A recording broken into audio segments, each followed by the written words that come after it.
காஞ்சி நகரிலே அருள்பாலித்துக் கொண்டிருக்கும் அன்னை காமாட்சியினுடைய அருளையும் பெருமையையும் ஒரு வார்த்தையில் ஒரே நாளில் சொல்லிவிட முடியாது. காமாட்சி விருத்தம் அழகான காஞ்சியில் புகழாக வாழ்ந்திடும் அம்மை காமாட்சி உமையே.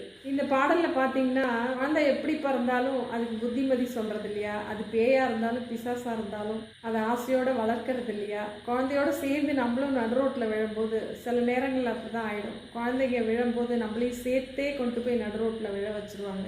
அவங்க உடனே கடவுளை நினச்சி கும்பிட மாட்டாங்க. அதான் நம்ம இருக்குமே, தாங்கி பிடிக்க தான் எந்த குழந்தை விழுந்தாலும் எந்த வயதில் விழுந்தாலும் பெற்றவர்கள் அவங்களுக்கு சப்போர்ட் கொடுக்கறதுக்கு இருக்காங்க, ஓடோடி சென்று உதவுறதுக்கு இருக்காங்க. அதனால் எந்த குழந்தையும் விழுந்த நேரத்தில் தெய்வத்தை கும்பிட்றதில்ல, பெற்றவங்க இருக்காங்கன்ற ஒரு தைரியத்தில்.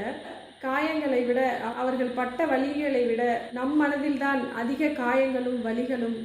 அன்னை காமாட்சி அம்மா என்று கூப்பிட்டால் உடனே ஓடோடி வந்து ஏதோ ஒரு ரூபத்தில் அரவணைத்து பல்வேறு துன்பங்களையும் இன்னல்களையும் தாண்டி கடக்கக்கூடிய ஒரு தைரியத்தையும் கொடுக்கிறாள். அதுதான் அன்னை காமாட்சியினுடைய மாபெரும் சக்தி.